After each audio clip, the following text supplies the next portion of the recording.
Solve করবো ও number. তো ও number ম্যাথটি হচ্ছে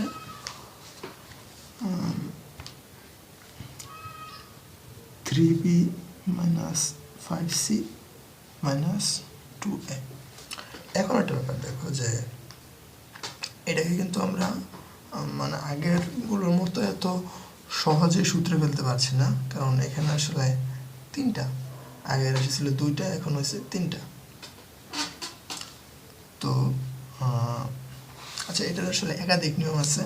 আমি এখন একটা নিয়ম করব, পরে আরেকটা নিয়ম সলভ করে দেব। তো এটাকে আমরা যে সূত্রে ফেলবো, দেখো এখানে যেহেতু তিনটা আছে এ বি সি, তো আমরা এটাকে এই সূত্রে ফেলবো A plus B plus C whole square equal to A square plus B square plus C square plus 2ab plus 2bc plus 2c। তো এর বর্গ হিসাবে আমরা কি লিখতে পারি, 3b minus 5c plus 2 minus 2a whole square.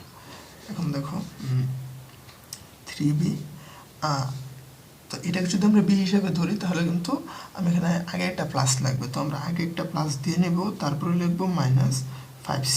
এখন একটা বিষয় দেখো যে আমরা যদি এই প্লাসের সাথে মাইনাস 5c গুণ করে দিই তাহলে কিন্তু মাইনাস 5c হয়ে যাচ্ছে, তার মানে মানের কোনো পরিবর্তন হচ্ছে না, তো এটা করতে কোনো সমস্যা নেই। একইভাবে এখানে আমরা প্লাস দিব এবং মাইনাস 2a আর হোল স্কোয়ার। এখন একটা ব্যাপার দেখো যে A plus B plus C whole square equal to A square plus B square plus C square plus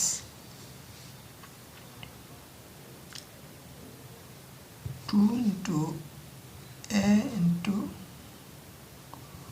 b plus 2 into b into c plus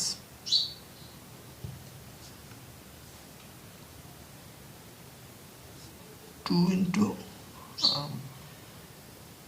AC or C যাই লেখো না কেন, আমি AC লিখছি, A into C। তো এখন আমরা সবগুলো ভেঙে ফেলবো। তো 3b square equal to 9b square plus minus 5c whole square, তো minus 5 whole square equal to আসলে প্লাসই হয়ে যায়, তো এখন আর কোনো সমস্যা নেই। 25c স্কোয়ার প্লাস আবারও এই minus 2a whole square equal to 4a square plus, এখানে প্লাস থাকবে না, আমি ভুল করে দিয়ে ফেলছি, এখানে আসলে মাইনাস হবে। তো এখানে তোমরা কী করবে, প্লাস মাইনাস দেওয়ার আগে একটুখানি আগে নিজে নিজে গুণ করে নেবে। তো দেখো 2 into 3 ইকুয়াল টু 3 2 6, 5 6 30, 30 বিসি আর এই মাইনাসটা প্লাসে মাইনাসে মাইনাস। আবার এখানেও যে আমরা সাথে সাথেই চিহ্নটা বসাবো না, 2 2 5, 5 2 5 2 10, 10 2 20, 20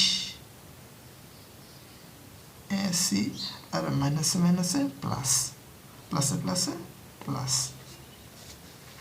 আবার এখানেও 3 2 6, 6 2 12, 12 এ বি, তো এখানে মাইনাসে প্লাসে মাইনাস। তো তারপরে তোমরা চাইলে সাজিয়ে লিখতে পারো এ বি সি এর ক্রমে, তো আমি এটা লিখছি 4a square plus 9b square plus 25c square minus 12ab minus 30bc plus 20ac। তো এটা হচ্ছে একটা নিয়ম, এবং করার আরও একটা নিয়ম আছে, তো আমি ওই নিয়মটা এখন তোমাদের দেখাচ্ছি।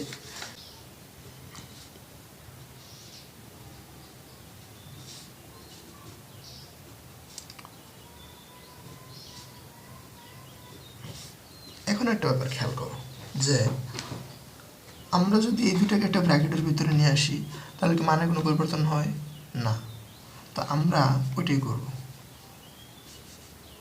সেকেন্ড ব্র্যাকেট দেব, 3b মাইনাস 5c কে একটা ব্র্যাকেটের ভিতরে আনবো আর 2a কে বাইরে রেখে দেবো, আর তারপর হোল ব্র্যাকেট।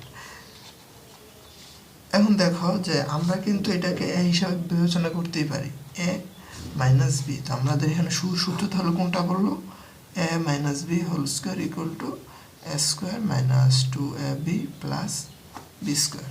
তো আমরা ওই সূত্রটা এখানে অ্যাপ্লাই করবো, এটাকে আমরা এ ধরছি, তো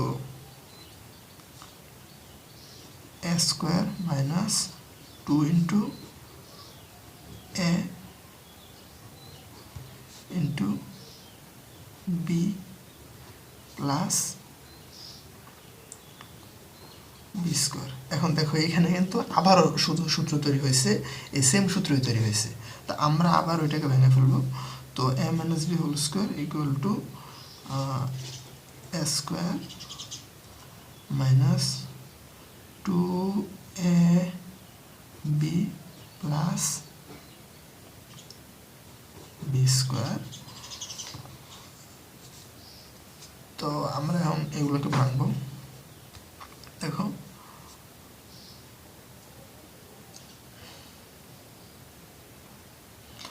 তো আমরা যদি এগুলোকে ভাঙতে যাই আমাদের গুণটা হয় এটার সাথে এটা, তারপরে এটা, আবার এটার সাথে এটা, তারপরে এটা, এরকম করে। তো প্রথমে 2 ইন্টু 3, 3 দুগুণা 6 এবং 6 দুগুণা 12। এখন 12, এখন এখানে শুধুমাত্র মাইনাস আছে, আর কোনো চিহ্ন নাই, তো মাইনাস 12ab। তারপরে আবার 2 ইন্টু 5, 5 দুগুণা 10, 10 দুগুণা 20, আর চিহ্ন মাইনাস এবং মাইনাসে plus, plus 20 ac plus 4a whole square equal to. তো এখন দেখো এই 3b whole square, 3 square equal to 9b whole square minus 3 দুগুণা 6, 5 6 30, 30 bc এবং 5 square equal to 25c square minus 12ab plus 20ac plus 4a whole square. এখন দেখো আমরা আবারও সাজায় লিখবো, তো 4a হোল স্কোয়ার প্লাস, আচ্ছা আগে যদি কিছু না থাকে তার মানটা plus 9b whole square plus 25c whole square minus 12ab minus 30 bc plus 20ac। এখন একটা বিষয় দেখো যে এখানে যে সলিউশন আর এখানে যে সলিউশনটা আসছিল 4a square plus 9b square plus 25c square minus 12ab minus 30bc plus 20ac, আর এখানকার যে সলিউশনটা 4a square plus 9b square plus 25c square minus 12ab minus 30bc plus 20ac, দুইটা কিন্তু আমাদের একই আসছে। তোমরা যেটা দুইটা নিয়মে যে কোনো নিয়ম করতে পারো, তো আমি তোমাদের বলবো দুইটা নিয়মে প্র্যাকটিস করার জন্য, কারণ পরবর্তীতে যখন আমরা জটিল ম্যাথগুলো করতে যাই তখন আসলে এক এক জায়গায় এক একটা নিয়ম কাজে লাগে। তো এখন তোমরা দুইটা নিয়মে শিখে ফেলবে।